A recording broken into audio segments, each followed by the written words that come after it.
Welcome to Truth by Billie Beene Flash Update. Today's date, October 8, 2025. Time in Texas, about 1 p.m. Thanks for subscribing and hitting the like button. That helps my channel to grow. Some of the sources I'll use today: God in the Bible, Patriot subscribers, Quayle's aggregate site, Economic Collapse, Hal Turner, ANIA K, BREITBART Plus. Some of the things I'll cover: Atlas, Digital ID / Cbdc, and the CCP / Soros, and a bounty on ICE. So let's get started. So I'm going to begin with space and with the National Hurricane Center. We still have close to Africa. We still have a tropical storm, Jerry. And Jerry is now at 60 miles per hour, pressure 1,000 millibars, moving west-northwest at 23 miles per hour. And what's going on in space? We've had, a few days ago, a small CME that's coming in October 8 to give us a G1, possibly through a G3, with some additional space energy coming in. According to, so I'm using Space Weather on YouTube, formerly Suspicious Observers, also NASA Space Weather, and also Stephen Burns, geophysicist. So Stephen Burns puts forth that we have waves of energy coming in. And you may recall hearing that term years ago from Mike from around the world. So Stephen Burns puts forth, yeah, we have that coming in. That could possibly give us a G3.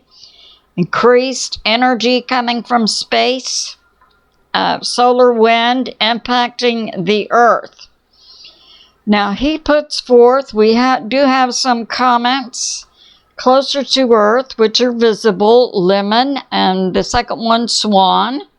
And as comets have, they have tails, but Atlas has no tail and has been seen by the U.S. Solar Orbiter Probe. Of course, many of the U.S. government pictures of Atlas are not being seen by we the people. So that's going on. And Stephen Burns puts that this increased waves of energy coming in over the next few days could impact power grids, especially those in Puerto Rico and Cuba. So that's going on. But Atlas still has no tail and continues to be identified by billions of people as an interstellar space craft or space object, not a natural space event. So that's going on. And now we have this. Okay, digital IDs. Now, digital IDs. It is my position. I believe I received this information from God of this big to-do about digital IDs. I believe now is to put in place the Cbdc, digital bank accounts. And that seems logical, doesn't it? But I believe that's why we're seeing this big push toward digital IDs. And I know for myself, I have had to upload a picture of my Texas driver's license. I would just hold it up to the screen, take a picture, and upload it for YouTube and Rumble, so I could continue to be paid. But it is my position that, and I believe I have expressed this in previous videos, that The concept of digital ID, I believe, is now being put forth so that we, the people, are agreeing with this upload and understand that we are sharing our more information in a digital way. But I submit to you, we understand the concept of AI control systems. I believe everything digital in any format globally is already connected. That means that the digital records held by each state in the U.S. of our driver's license is already available on a global basis. Just asking us to agree to the digital ID is just getting us to agree to what's already been done. And then I submit the reason this big push now is for digital ID is to bring in digital bank accounts, which I have expressed is a form of slavery. A society that only has a digital bank account without real currency flowing through its society is a society of slaves. Because at any time, the government or other entities can just cut off your bank account. So no, I don't agree with Cbdc. I don't necessarily agree with the concept of digital ID, but baby, I believe it's already a reality. So that's going on. And we have this. And that's also why the big move to get populations to accept smartphones. Through the eyes of ANIA, a Polish journalist, talks about now Russia is putting this to its population, digital ID.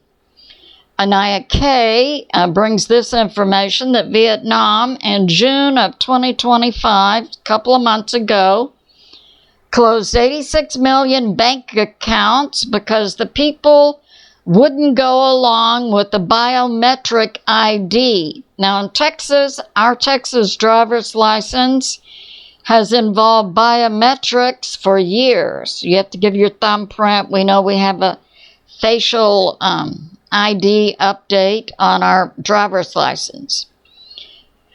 But Vietnam closed 28 million accounts to force the people to acknowledge and agree to a digital ID, which I submit was already on file. This move by Vietnam was simply to get its population to agree to it and to re-register providing biometrics, fingerprints, eye scan, face, and so on. So that's going on, and I believe, and now ANIA puts forth, Russia is now asking its population to involve itself in providing digital IDs. I submit this move by governments for its population to agree to digital IDs is simply to get the population on board with what their governments already has. We have this, So regarding Charlie Kirk, more information is coming out provided by Max Blumenthal in a recent interview on Dialogue Works.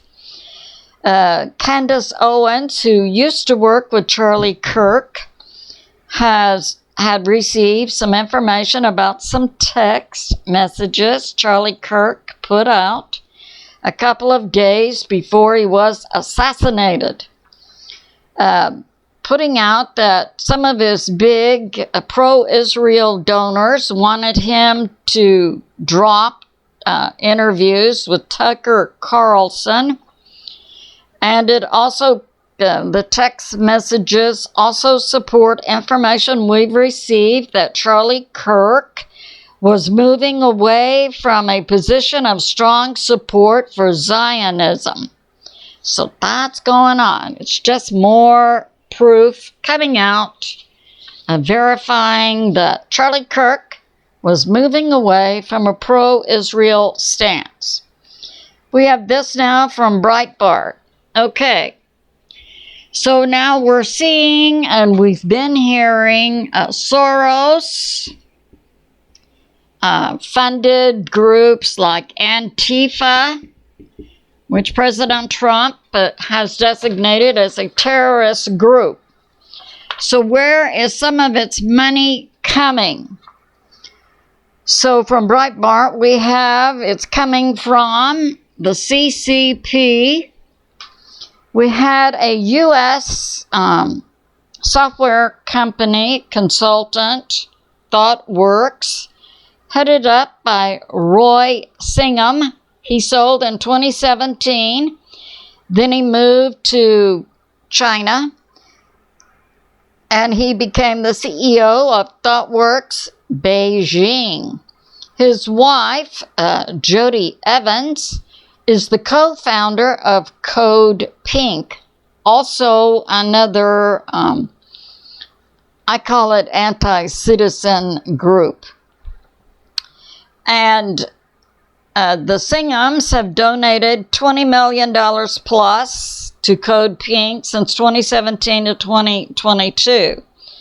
And they had donated millions to Soros and Antifa, Code Pink, and other groups. But this information is just now becoming public, and direct links have been made between Roy Singham, now living in China, who has close ties with Huawei. That's a Chinese power company tied directly to the CCP. And now evidence is coming out tying Singham directly to Soros, Antifa, and directly putting money into the support of the LA riots. So much so that information is being looked at, I believe by Jim Jordan, to begin a congressional investigation tying Singham, Soros, and other individuals to anti-American groups. So that's going on. We have now also from David Nino Rodriguez, recently interviewed 107.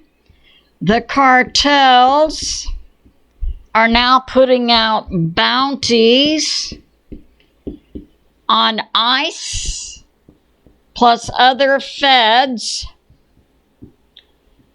and they are putting out $2,000 if their cartel gang members can kidnap an ICE or other federal agency, $10,000 if they can kill a senior Border Patrol or senior ICE agent in Chicago.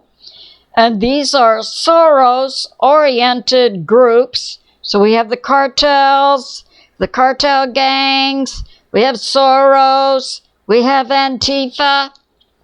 Yep, so that's going on. And it's coming out that the Antifa and other Soros-paid protesters get a bonus if they can get arrested. And their normal pay per day is about $1,200 per day. Now we see also the NFL tying itself to Venezuela. And we know that Venezuela has identified itself as an enemy of the United States of America. But the NFL owners, who do not care apparently about the American people, want to bring in another occult anti-American performer for the halftime at the Super Bowl, Bad Bunny, who has ties to Venezuela. So that's going on. And also new information about Venezuela coming from 107 is that we already have inside Venezuela U.S. military troops who are tracking down Maduro. So that's going on. And we have this. So now we're seeing with this government, so the U.S. government shutdown is cutting money to foreign governments and agencies and individuals and so on. So now we see China. China now buys 85% of all of the iron ore from Australia. China now is saying that they will not buy iron ore from Australia no longer in U.S. dollars. We have multiple economic sources who say that BRICS is not a competitor for the U.S. dollar.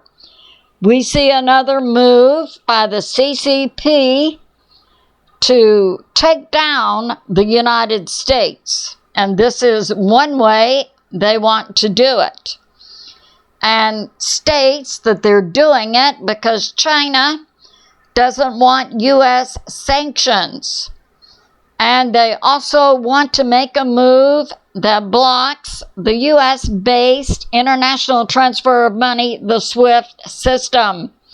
China is an enemy of the United States of America. And we have this from Hal Turner. Gold has gone beyond $4,000 an ounce. And we're seeing that banks are prepping to support and become stronger in gold assets, U.S. banks. So that's going on. And this U.S. government shutdown and the cutoff of money to many foreign governments and organizations, is hitting global financial groups hard, like the International Monetary Fund. So that's going on.